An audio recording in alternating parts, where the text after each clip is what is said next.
And a very good morning to you. We're live in London. You're with Monocle on Sunday with me, Emma Nelson. Coming up, Iran carries out its first direct attack on Israel, firing hundreds of drones and missiles. In the studio to give us the latest is Dimi Reider, Israeli journalist. Good morning, Dimi. What's happened overnight? So overnight we've had Israel trying to assess the damage, if any, and it seems there was very slight damage to an Air Force base. There was an injury, but nothing much beyond that. OK, thank you very much indeed for that. Tessa, Szyszkowitz and Hanna are with us to bring us their views on the week's biggest stories. Tessa, I'll get your name right one day. It's Szyszkowitz, isn't it? What have you spotted? Well, we've got a lot of stories, among which is that Liz Truss felt that Boris Johnson left fleas behind in Downing Street when she moved in. So a bit of tragedy on that part also. Thank you very much indeed for that. We'll head to France for the latest news. Hello, this is Mary Fitzgerald, Monocle correspondent in Marseille. I'll be bringing you the news from France today, including the mood regarding the forthcoming Olympic Games. Plus, Monocle's editorial director will be joining me from Geneva. It's the 14th of April 2024. Live from London, this is Monocle on Sunday. Live from London, this is Monocle on Sunday with Emma Nelson. And a very good morning to you. Let's bring in today's panellists. I'm joined by Tessa Szyszkowitz. I've got it right. Author and UK correspondent for the Austrian weekly magazine Falter, and Hanna, urban affairs commentator. Very good morning to you both. Good morning. Good morning. I think we better sort of press on with the events of the last 12 to 14 hours just to bring ourselves up to date, and then we shall sort of come back to the many very interesting stories you brought us this week. But let's deal with the fact that the Israeli military has confirmed that Iran launched drones from its territory towards Israel last night. Iranian state media has said the attack was in retaliation for the Israeli strike less than 2 weeks ago, which killed members of Iran's Islamic Revolutionary Guard Corps in the Syrian capital, Damascus. Joining me in the studio to give us the latest is Dimi Reider, a journalist and national editor of The Lead. He's also the co-founder of the Plus 972 magazine. A very good morning to you, Dimi. Thank you so much for coming in this morning. Just briefly sum up what happened last night, please. So after days and weeks of Israel anticipating an Iranian response, it finally came. And the challenge for Iran was to respond in a way that reestablishes its deterrence, but also doesn't escalate into a regional war, which is quite difficult because Netanyahu's bar for a pretext for retaliation, as it were, is very, very low. And what Iran did is send a highly telegraphed, highly advertised, coordinated attack that there was almost no chance that Israel wouldn't withstand. It began with a very slow wave of drones, hundreds of them, all of them were intercepted, and then it sent some cruise and ballistic missiles, all of which were either didn't make the mark or intercepted as well. The reports were that this was a multifaceted attack. So Iran was trying to overwhelm the Israeli defences, wasn't it, with missiles and drones coming from different directions, different speeds, but all expected to hit targets at the same time. There were launches from Lebanon and participation from the Houthis too, all of which suggest a big step up when it comes to a regional escalation. I think it's more of a preview of what a regional escalation could look like. Again, the attack was anticipated, advertised almost to the hour. They said we're going to hit it this weekend. They signaled via American intelligence that which areas they're going to hit, and so on and so on. The risk of escalation really begins now. Now we're on knife's edge. It really depends on how Israel will respond and when, and who else will join the war if a war begins. And we've had the United States saying, there is an ironclad alliance here. There were other air forces which joined in to try to intercept these attacks, weren't there as well? So this was it was an international response. Yeah, it was a preview also in that sense. And for some in the Israeli establishment, this is almost a dream come true in the sense we had France joining, we had the UK joining, we had Jordan actually stepping up actively to Israel's defense. But on the other hand, we've also had Biden call Netanyahu overnight and say, quote, "You've had a win, take the win." and say explicitly that the US will not support an Israeli counterattack in Iran. And do you think Netanyahu will listen to that, or is Netanyahu going to go the way that Netanyahu perhaps arguably always does, which is his own way? It's very, very difficult to tell. The rational calculus would be Israel is already really strained by the war in Gaza. It's already been operating a war on, say, a front and a half, a major front in Gaza and a slow attrition tit for tat in the north. And this is the firepower that it had to withstand from its opponents is a fraction of what Iran can deploy. Today, and this is very much also about quantity, not just quality. Today, Israeli newspapers were full of reassuring headlines. Actually, this Iranian threat is not that big because the missiles are old and the drones are slow. But Israel is, as the cliche goes, a small country with not much of a home front to retreat to, with not a lot of resources of its own. The economy's already suffered. The credit rating's down. We're in the deficit ballooning, and just the population is exhausted. And it's really, the Israeli army and the Israeli state are simply not built for protracted multi-front wars.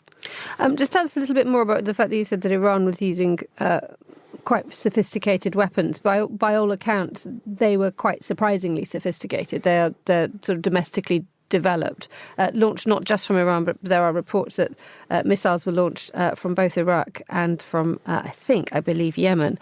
There is to what degree does that say about sort of Iran's preparedness and the region's willingness to engage in something which could really become a regional problem?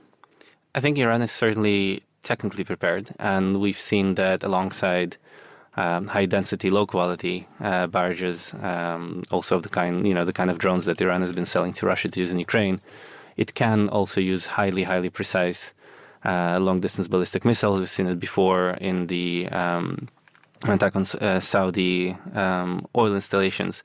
But we've also seen that despite all the multinational effort to intercept all these things, one shard of a missile seems to have hit the base that it was aiming at, which is quite impressive. And in terms of the region's preparedness, depends who we mean by the region. Iran's factions, Iran's proxies, Houthis and Hezbollah, are militarily prepared. I'm not sure if they have much of an appetite to actually go all in, because Iran has spent decades building up this very sophisticated proxy network, and that network probably wouldn't survive an all-out war. As to the states in the region, nobody wants an all-out regional war. So there is great reluctance on part of almost everyone. Dimi, stay with us, and Tessa and Kat stay with us too, because you're listening to Monocle on Sunday. We will be returning to the news that broke overnight of the Iranian direct attack on Israel. But with a time at 9 minutes past 10 in Geneva, let's just head to somewhere rather more peaceful. I'm delighted to say our editorial director, Tyler Brûlé, is standing there. A very good morning to you, Tyler. How's the fountain? Good morning, bonjour, Emma. The jet d'eau, it's just actually, I always thought that of course, we're talking about this incredible, fountain, this sort of thrust of water that comes out of the harbor in Geneva. I always thought it was on 24 hours a day, but this morning woke up and actually wasn't on. It goes on at 10 o'clock, at least on a Sunday anyway. So it just started right with the top of this program. Do you know something? I'm quite disappointed by that. Yeah, I am too. I'm also disappointed because when I was in Geneva last year, there was a story about, I believe it might have been Australian, maybe they were American, but someone tried to sort of get on top of this fountain. Of course, they were thrown many meters into the air. They ended up in the hospital. No surprise. Anyway, none of that happened this morning. Oh, I'm again disappointed. It's a great place. But, there is still time. The day is young. Just speaking about that little bit of town, it's a very, very clever place, isn't it? Because the way that they've constructed the walkways and the way that they have built that centre of Geneva it suddenly makes it an incredibly inviting and exciting place for runners, for walkers, and for people who want to get the city done quickly and efficiently, but beautifully.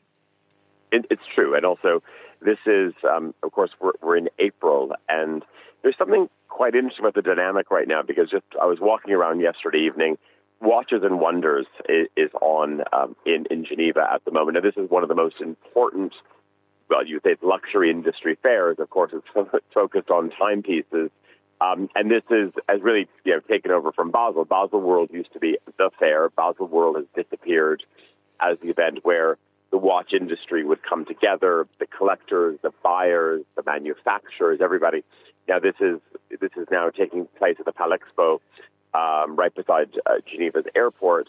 So there's an interesting dynamic in the city right now as well, because the world is here at the moment. I say the world in terms of those retailers, the distributors, all of the luxury brands. But what's also fascinating is last night walking around, and as you said, this incredible promenade in Geneva, it also felt like August here, because anyone who comes to Geneva, sort of July, August, this has also long been a retreat for people from the Middle East, certainly from the Gulf region. But it almost felt like that already. The weather's gorgeous here. It was probably 23, 24 degrees last night. It's going to be the same today. Absolutely cloudless skies at the moment. And you just had this sense that Kuwait, Bahrain, the UAE was all completely out of force. I'm sure, of course, part of them are collectors. They're here for Watches and Wonders. But I think also that season, the season of people leaving the Middle East, is just starting that much earlier. And tell us a little bit, I mean, is there any reason, apart from the fact that Geneva is absolutely lovely, that Geneva is managing to steal Basel's lunch when it comes to cornering the luxury discussion? Well, and this goes back to probably 2018, and there's always been there's long been a watch fair here. There was always a competition between Geneva and Basel, and you had, of course, a lot of the major Geneva brands going up to Basel, presenting their wares there. But there was a massive falling out in 2019, and so much so that you had the likes of Rolex and Chanel saying, we're not going to be showing, and we're not going to be showing in Basel any longer. We're going to be sort of teaming up with our friends from Richemont. There you're talking about the likes of Van Cleef and Cartier, and we're going to do our own show. So Basel has properly disappeared. It does not exist as a fair anymore. And now you have this growing fair in Geneva. And the downfall of Basel was partly just driven by not having a lid on costs. Of course, these cities which are exhibition focused cities, they have to be in lockstep, of course, with the hotels, with the restaurants, everybody else who is a provider of services. And it was out of control in Basel in terms of costs, et cetera. And it came to the point where a lot of these companies said, look, we're not going to be, we won't accept that you allow restaurants to charge for that 5 or 6 day period, 100 Swiss francs for a bratwurst. Forget it. You need to talk to your other partners, and we need to make this a more palatable, literally, environment for people coming from around the world. And again, yes, maybe if you're on an expense account and you're working for a major luxury goods company, 100 francs for a bratwurst is maybe fine. But also they have to be talking to their customers as well, or future customers is probably even more important, because, yes, it becomes a little bit ridiculous. And you see this during the public days in Geneva right now. There are so many people, they may not be able to go and buy the latest watch that's come out from Tudor. Probably not. But they are future customers, and they want to have a level of respect for them. It was interesting. You mentioned the decline of Basel in terms of people wanting to find good value for what they're getting. I mean, as you know, I was in Zurich last week with you, and afterwards I went for a walk into the Altstadt, the old town, and I started to talk to an art dealer, and he said that they now have the Zurich Art Weekend the week before Art Basel, and that the world is coming to Zurich the week before Art Basel. They're staying in Zurich, they're commuting to Basel, and they're actually beginning to do a lot of their art business in Zurich now because, as you say, Basel is becoming prohibitively expensive, but also Zurich is building up its own international foothold as well. And that reminds me that I need to ask you about the NZZ. The NZZ, the paper that comes out of Zurich, is doing incredibly well internationally, isn't it? It is. I'll come back to the NZZ in a moment. Of course, all of Switzerland is expensive, and I think it is often difficult for people to square value for money. I think particularly when it comes to these major events that are hosted. But you're right. You now also have Basel is a decently connected airport. It's of course it's a hub on the Rhine. It's well connected by rail. But if you're coming from afar, you have to fly via Zurich. So Zurich has sort of said, look, well, if you're coming in from Los Angeles, you're coming in from Seoul, you're going to land in Zurich anyway. So let's treat this as an opportunity to, of course, feature the Zurich galleries and allow Zurich as a city to play host. And of course, Switzerland's got great infrastructure. So I think on the fastest train, it's probably about 49 minutes between Zurich and Basel. So there's really sort of no reason that you have to book into the Trois Rois, the Drei Könige hotel in Basel, which of course is sort of the lead property there, unless you want to sort of have a late night, stay for a party, etc. So it is interesting that Basel becomes this platform, but it also loses out a little bit in terms of probably the revenue, that ancillary revenue that, of course, any city gets from its trade fairs. To your point about the NZZ, really interesting story. The NZZ, the German language newspaper of record in Switzerland, owned by, it has many, many shareholders. One of the interesting things, Emma, is if you're a good family in Zurich, you probably have one or two shares in the NZZ. So they always say that the NZZ annual, their AGM, is just this kind of glittering array of really the best of not just Zurich, even you could say sort of German-speaking Swiss society, that every family has two or three shares in this paper. And of course, those shares are trading for a significant amount. But interestingly enough, this is a newspaper which is incredibly dynamic as a group. So, of course, we are on the eve of Salone. We'll be covering Salone in Milan, obviously, a lot this week. I'll be heading to Milan tomorrow.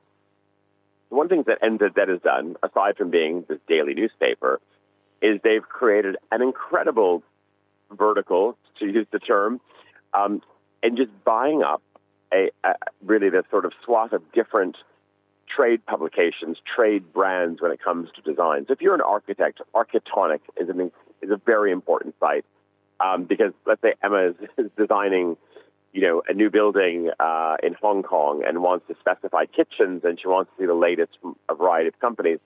You go onto Architectonic and pretty much every brand is represented with, of course, all of the dimensions and everything you need to know to of course, work with that potential kitchen supplier.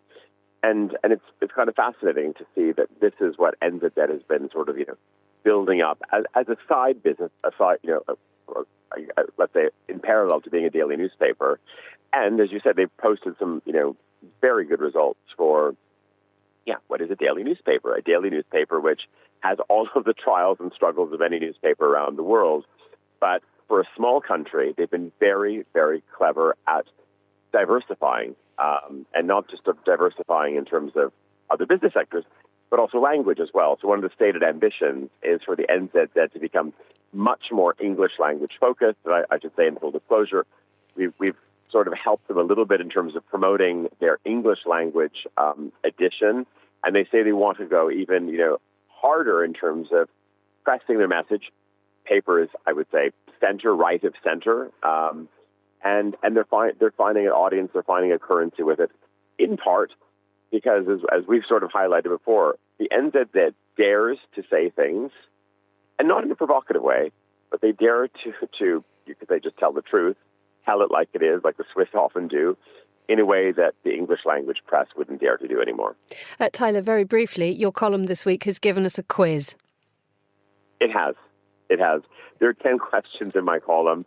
As you know, Emma, probably 3 or 4 times a year, we have a bit of a call to have a competition. So yes, there is a competition, literally on page, on screen. People have to respond by Wednesday. There are 10 questions that I've posed. People do not have to answer all of them. Even if you answer question 7 or question 10, you might get a prize if it's a good answer. It needs to be sharp and witty. So people have until 10 a.m.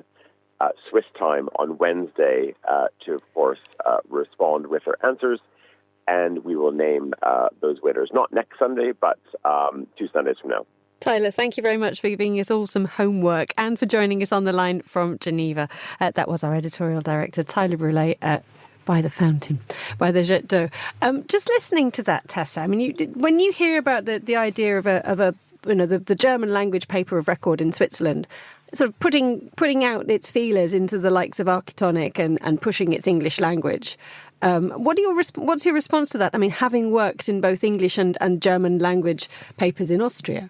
I mean, I think it's absolutely necessary to try to reach out from the German-speaking regions into English reaching. So because English is sort of the lingua franca for everyone. So everyone more or less consumes English news. And if you want to have any relevance as a German language paper or media, you just have to try that. And you can see that, for example, Deutsche Welle also, started in German, also had an English broadcasting side. And now they are basically, it's all in English, because that's how you can reach anyone in the world who is interested also in knowing what happens in Germany or in Switzerland or Austria, for that matter. The question, of course, is how much of your original content can you really, how can you afford to translate? And in a time of artificial intelligence, it becomes so quickly now to click on a website and have it translated immediately by Google into English. So you can now read La Repubblica in the morning and get a certain sense of what's happening in that paper. You can do that, of course, with the German newspapers too. So it's sort of accelerating now, this move into lingua franca by artificial intelligence, and we can all sort of dip in a little bit. And Kat, I mean, listening to the fact that Architonic is now scooped up by the NZZ, this wholly international platform, as Tyler was explaining, it's globally useful and practical. It's a very beautiful website to look at. As an urbanist, would you often think, the Swiss are going to give me all the best answers to everything I need about my next building in Hong Kong? It's a really interesting point. And look, I think, when it comes to quality of life in Switzerland and, thinking about places like Geneva, I was very lucky to be there last summer.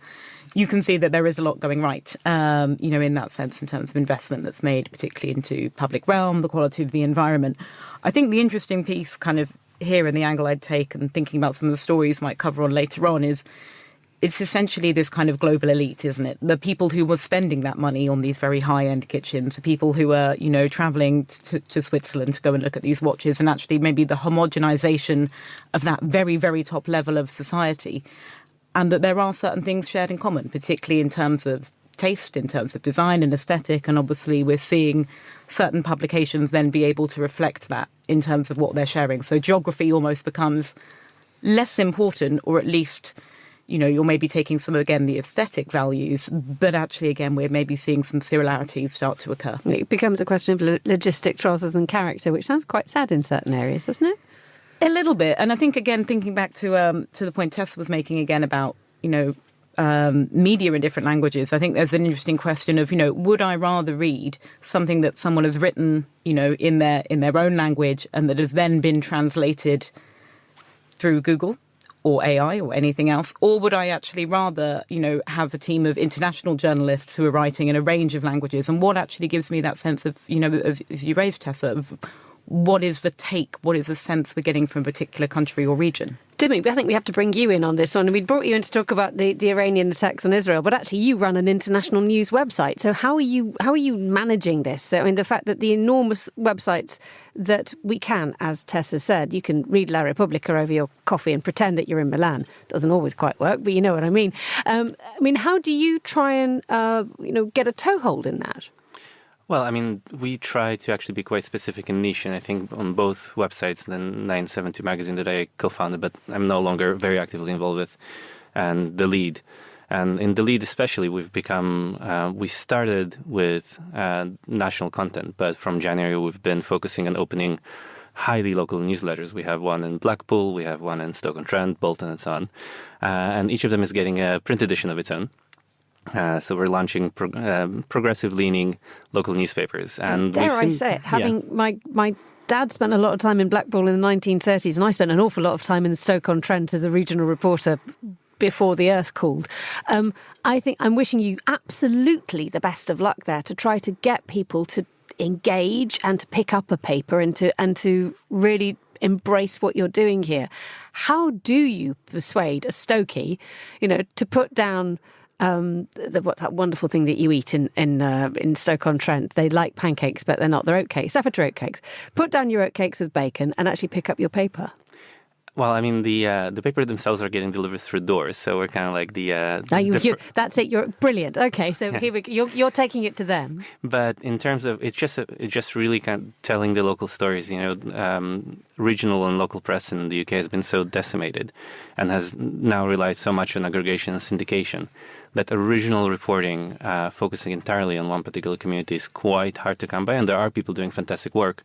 And we are actually going in there not to compete with the existing local media, but to complement. And we're doing syndication agreements with them. We're sharing content. We're doing our first hustings in Blackpool this Thursday with the candidates in Blackpool South, so the candidates to succeed the very memorable Scott Benton. And I think people want to read about what's going on in their community. They want their community stories recognized, their identity celebrated, examined, and appreciated, and we were getting very good response. Okay. Yeah, I think I'm just really, really welcome to hear that, and just reflecting on also this is, maybe building a bit of a trend. I think anyone who's aware of the importance of regional journalism may be familiar with Jen Williams, who is now at the Financial Times, but, was formerly Manchester Evening News, and I think really, led the way, especially recently, in terms of driving in huge amounts of detail, looking at actually what is happening, with cities, particularly as they evolve, similar work, and again, also providing that role of scrutiny, actually as the politics of devolution is also changing, as the way decisions are made is changing in a lot of the regions in the UK, the importance of actually having those people on the ground that are understanding how those decisions are being taken, being able, again, to provide that level of scrutiny. If we look at, places like Teesside, where there's been a huge amount of coverage there, the role there in local media is really important. And I think elevating what local media can do, this isn't about, very parochial stories, but actually stories that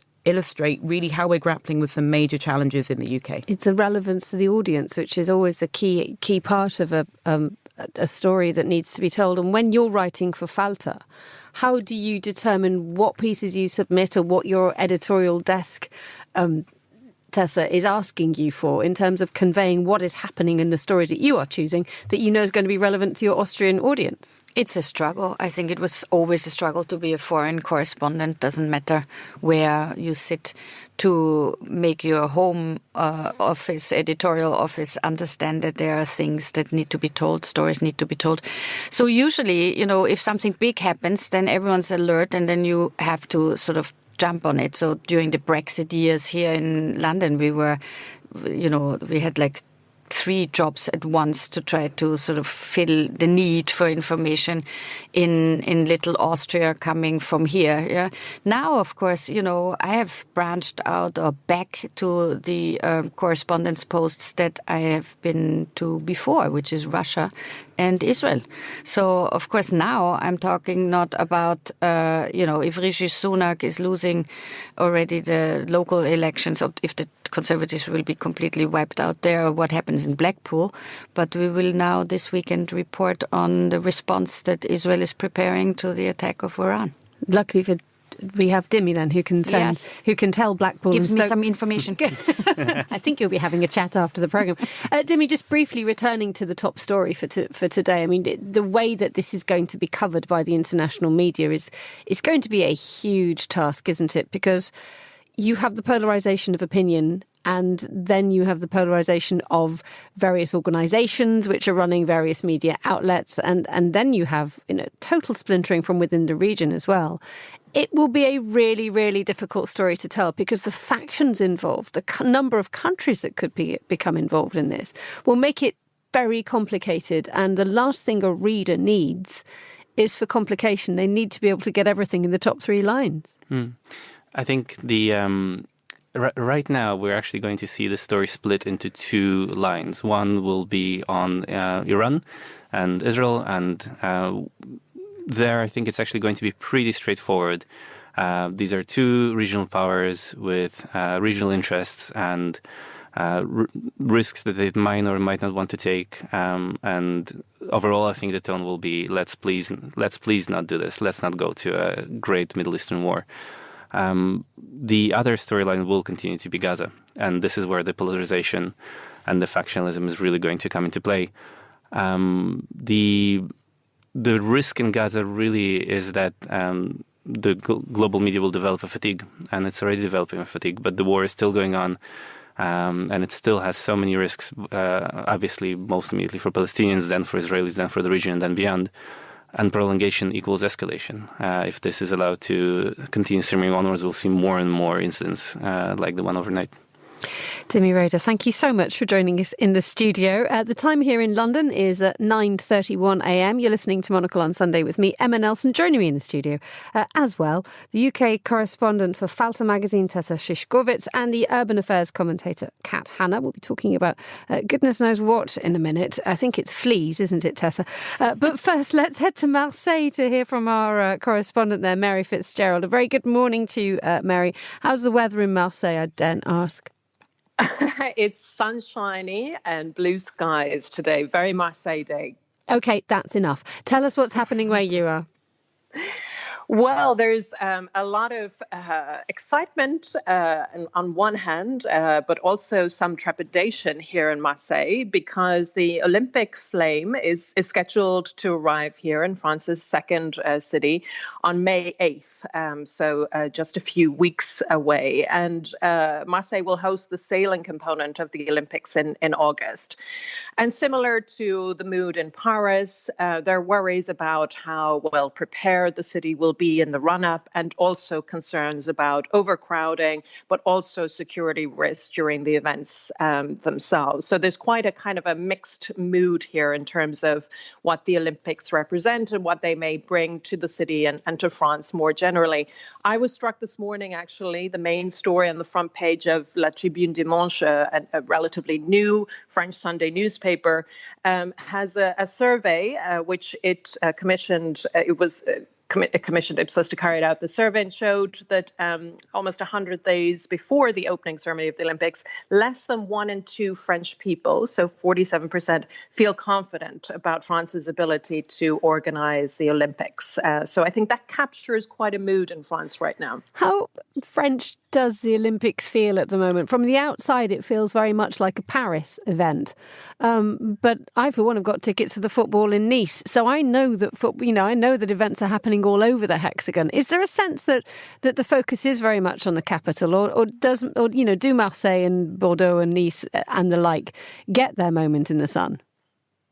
I think there's very much a sense that the focus is on Paris. Remember, France is an extremely centralized country, and there's always that kind of resentment of Paris, particularly here in Marseille. So I think that's kind of playing a role here. What's interesting in terms of the Olympic flame, when it arrives on May 8th here in Marseille, it will then spend more than a month, actually, traveling all around France. It will go to French overseas territories in the Pacific and Caribbean.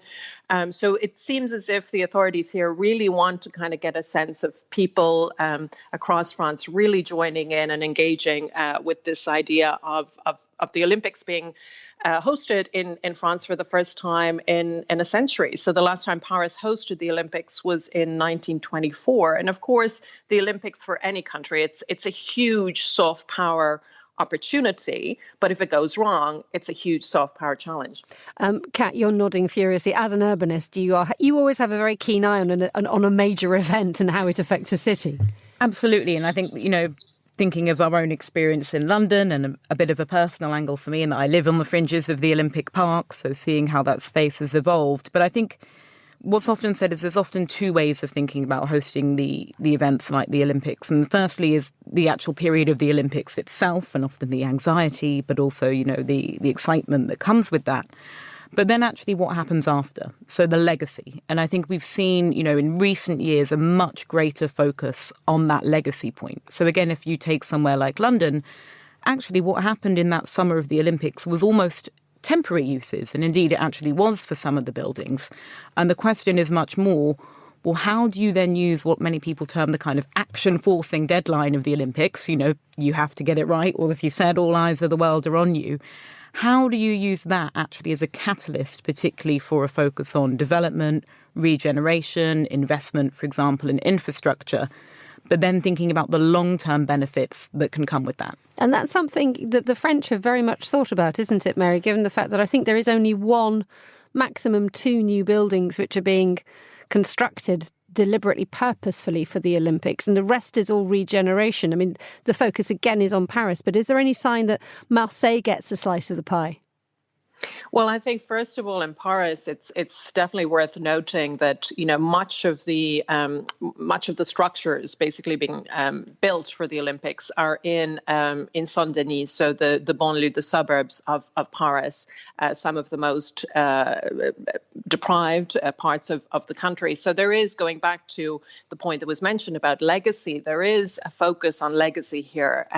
The accommodation, for example, for the athletes, that is going to be turned into social housing after the Olympics. So there is kind of a plan in terms of allowing this kind of opportunity to regenerate a part of Paris's hinterland, which has been struggling in many ways for several decades now. Here in Marseille, not so much a focus on that. There have been works on public transport, etc., but you don't get a sense. I mean, I was in Paris last week, and there are huge parts of central Paris that are essentially still dug up in terms of making improvements to public transport ahead of August. You don't get that sense in Marseille, because in Marseille it's different. It's the sailing component. So it's going to be a different kind of crowd dynamic. It's funny, isn't it? And the public perception of Marseille isn't being helped international at the moment. There's a Netflix series, isn't there, about drugs, which, I mean, frankly, is the last thing you want to start telling the world about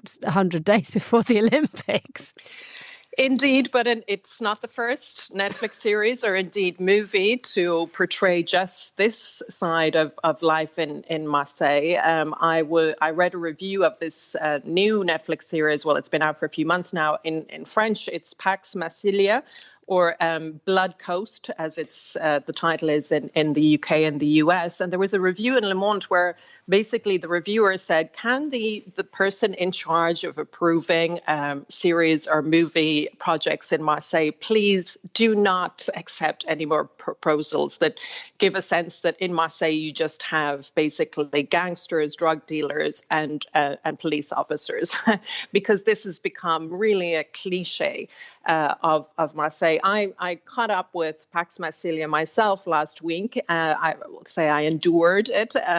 Wasn't a fan, I have to say. Ultra violent and trotting out a lot of cliches about the city. That said, because I think it's really important to qualify that, Marseille has a huge challenge and a growing challenge when it comes to drug crime.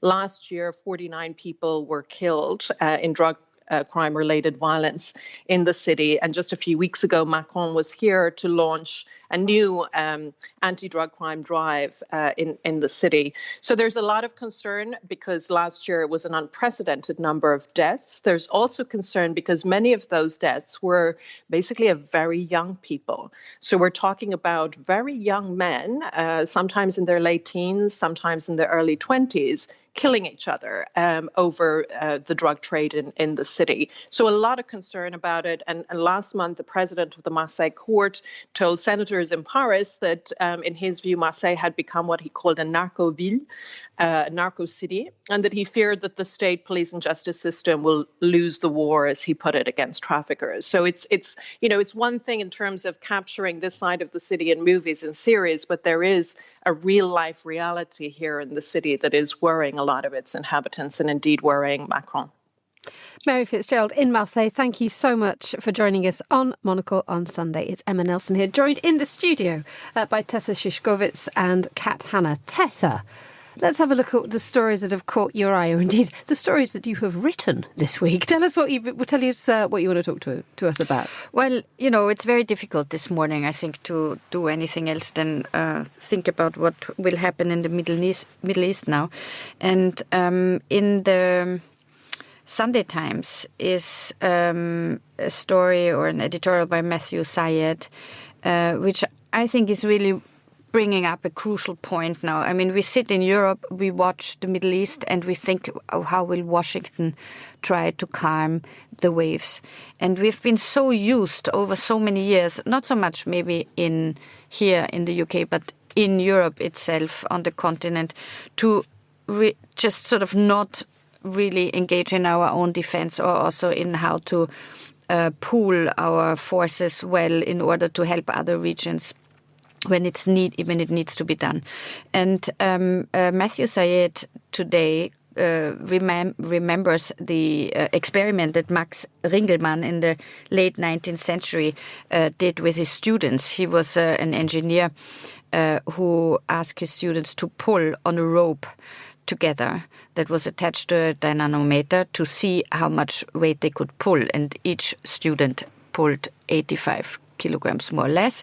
But when they were all asked to do it together, it should have been, they pulled less weight than they should.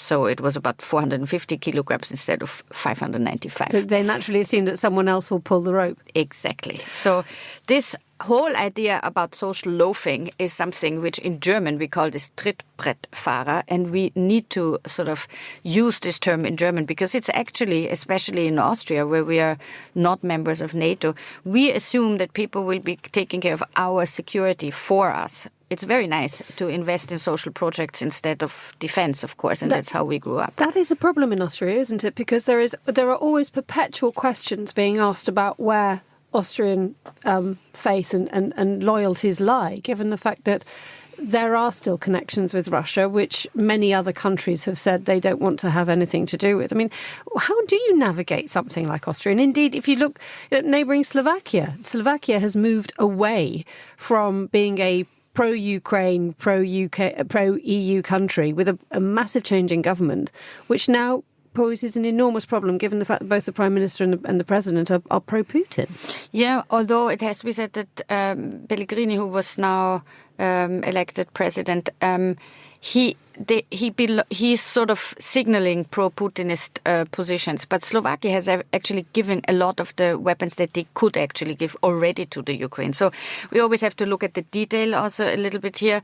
Even Austria, who is completely trying to be neutral in a moment when neutrality might be not actually called for if a country is attacked violently as the Ukraine is attacked by Russia.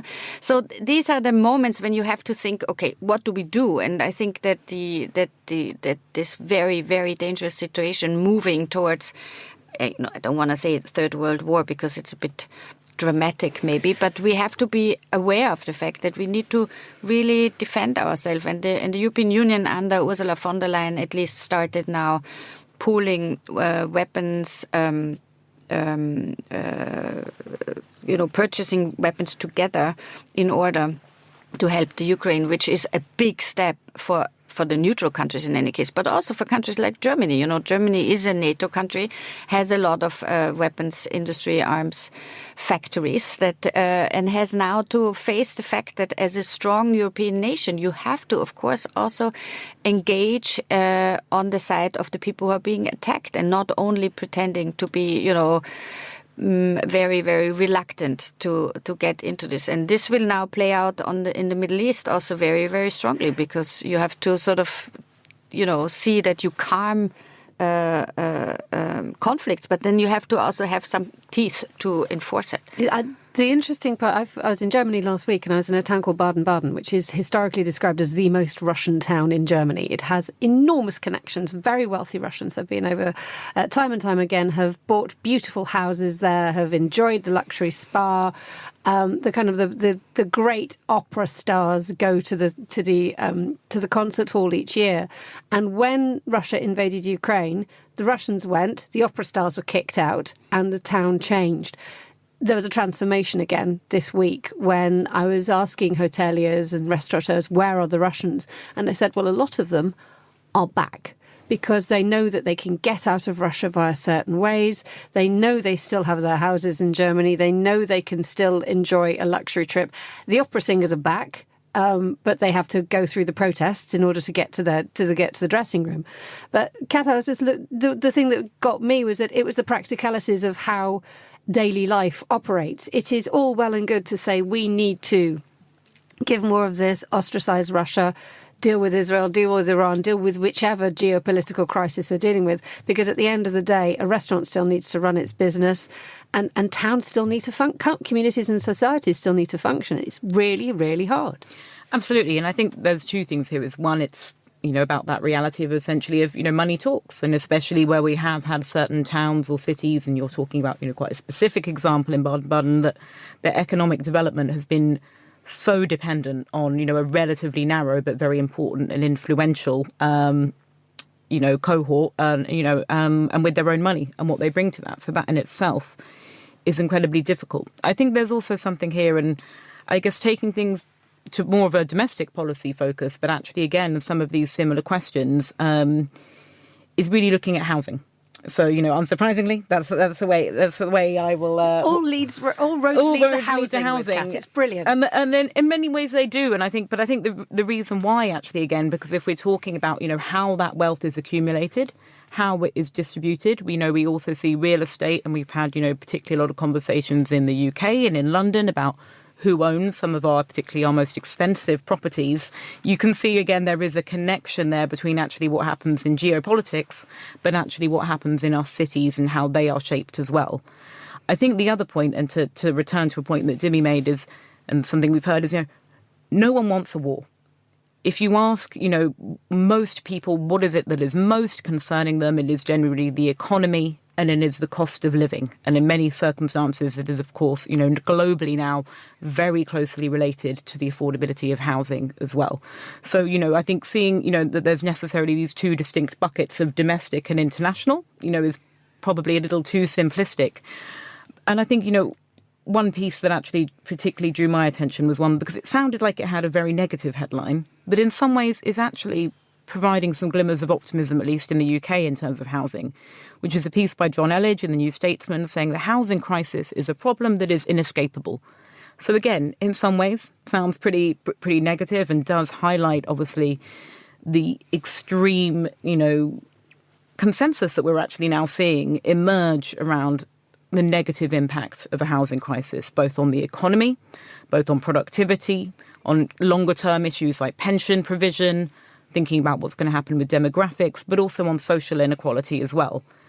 But what he does highlight is, potentially are we now hitting a tipping point where it is so bad, and not just so bad for a relatively small proportion of people for whom it was possible for the government to ignore, but actually for a major part of the electorate?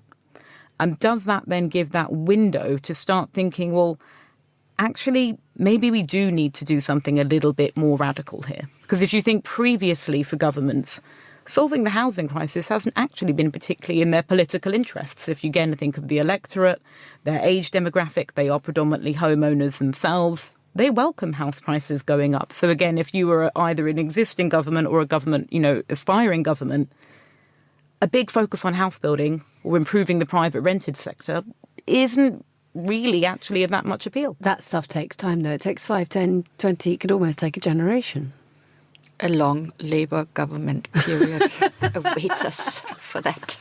Okay, we should move on to that. Okay, who wants to come up with another story? Kat, what would you like to bring to the party this morning? We're ranging far and wide. We are, and I'm going to stick with the housing bit a little bit, but actually go into demographics and a bit of data. And this is a story that caught my eye, myself being a millennial, in the Financial Times. It's your fault, isn't it? It is. It's the boomers' fault. Exactly. And this is the whole thing about, I think there's always something really interesting here about how the characterization of these different, demographic cohorts and generational cohorts. Tell us, if you wouldn't mind, just mark out the millennial period and mark out what a boomer is. It's a very British word. That's a test. Yeah, so baby boomer, I think, would be those born in around 1950s, but essentially characterized by those who benefited from economic growth, a fair amount of stability. We often in the UK think about, for example, university being more or less free.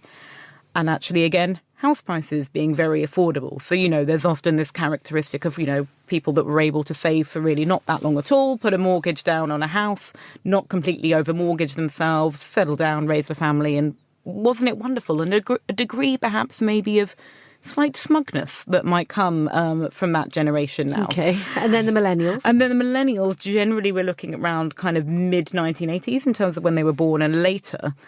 Well, the people, again, like myself, who kind of really came of age into the adult world in the sort of 2010s. And, again, I think my own experience, leaving university into the aftermath of the global financial crisis, a pretty terrible labour market. But again, still the sense now and for millennials being that first generation really where you're not necessarily going to do better than your parents. And this kind of, the kind of social contracts that we have, that if you work, that if you save, you will be able to buy a house, secure that idea of stability, essentially not really being true anymore. So there's often then this sort of pitching you can see of the two cohorts against one another. But this article that you want to draw our attention to is like, no, it's the millennials' fault all the way. It's your fault, Kat. Well, not quite fault. And I think what I'd say, so it's a kind of data-driven piece by John Burns-Merck, who does a lot of good stuff with data in the FT, essentially highlighting that, again, like a lot of people suspect, being a millennial is actually, and access to housing is actually as much defined by wealth and who your parents are as it does when you were born. So, the phrase that, that puts it simply is not all millennials were created equal. And look, I think this raises a broader point here, firstly, around the kind of characterization of demographic cohorts can often be quite fun. It can often, I think, have some meaning to it, but it's probably sometimes then overshadows the relative importance, obviously, of education, of class, and again, what it is that people have inherited. So the piece actually highlights, and again, I won't be surprised to many people, if you have parents who are very wealthy and were able to give you a sum of money towards buying a house, you are obviously going to get increasing inequality within that group of millennials between those who had those parents who were able to help them out and those who did not. It's interesting, isn't it? Because there's two things that I get from that. Firstly, we are obsessed with buying houses here in the United Kingdom. But secondly, we're obsessed arguably with class still. I mean, if my neighbour is a boomer, I am naturally going to be resentful of him or her because they had it good.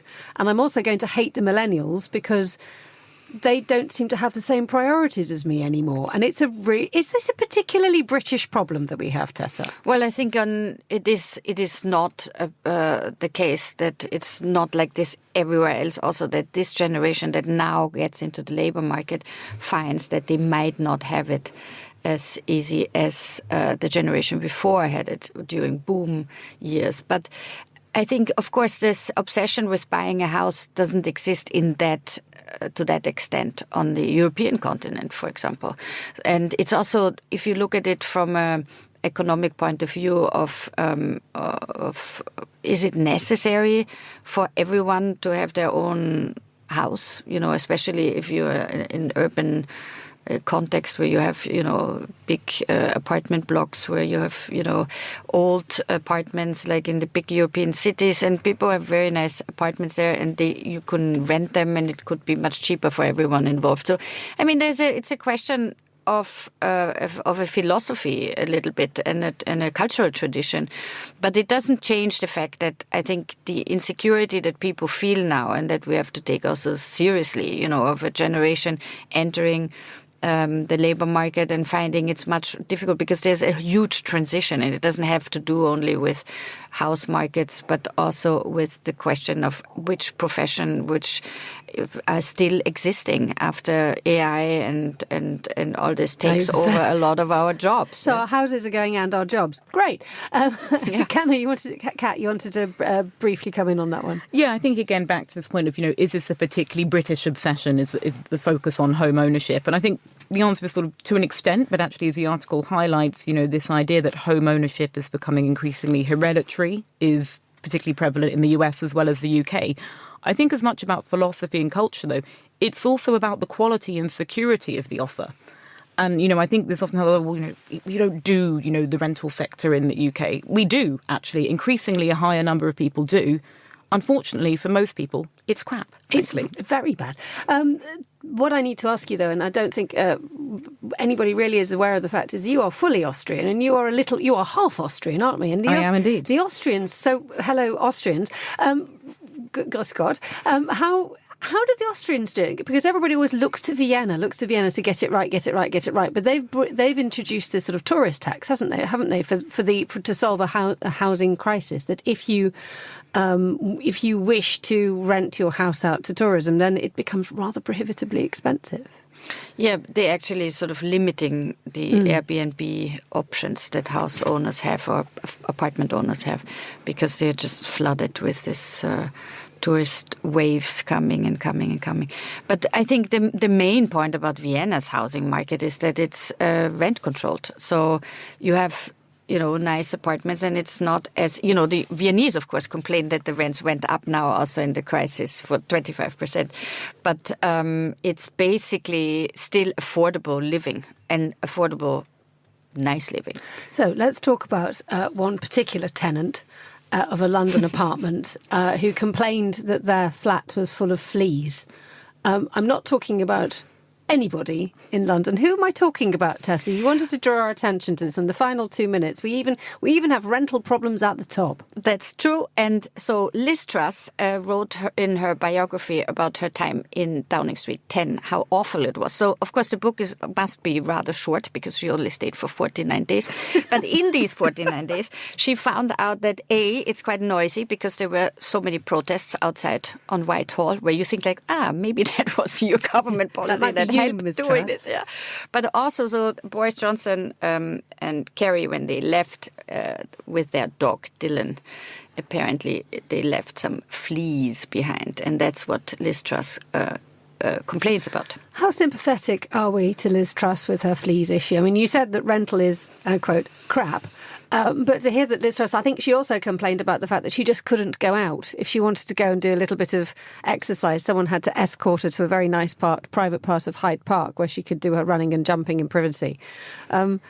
Does our heart bleed for Liz Truss, whose marvellous fiscal decisions may well have actually screwed it for any generation that's coming along, including the current one? Yeah, I'm going to say no to that. And I think, on a more serious point, we have been looking at for a long time in the UK, actually, about how we can reform the private rental sector. And generally, time and time again, we've capitulated, to landlords for fear that, oh gosh, we can't do anything in case all the landlords leave the market.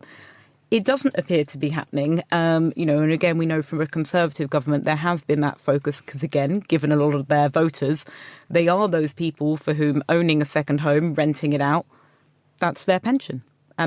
So anything that's going to challenge that is difficult. So, I think what there is definitely now a focus, particularly from the Labour Party, let's professionalise the rent sector. Let's grow it up a little bit. Let's give people the quality and the stability that they deserve. How noble. Thank you so much to Tessa Szyszkowitz, Kat Hanna, Mary Fitzgerald, Dimi Reider and Tyler Brûlé. They were my guests today on Monocle on Sunday. Thanks to the producer and studio engineer Mariella Bevan, and also to Carlotta Ribello and Laura Kramer for their assistance too. I'm Emma Nelson. Monocle on Sunday's back at the same time next week. But until then, enjoy the rest of your weekend. Goodbye. Thanks for listening.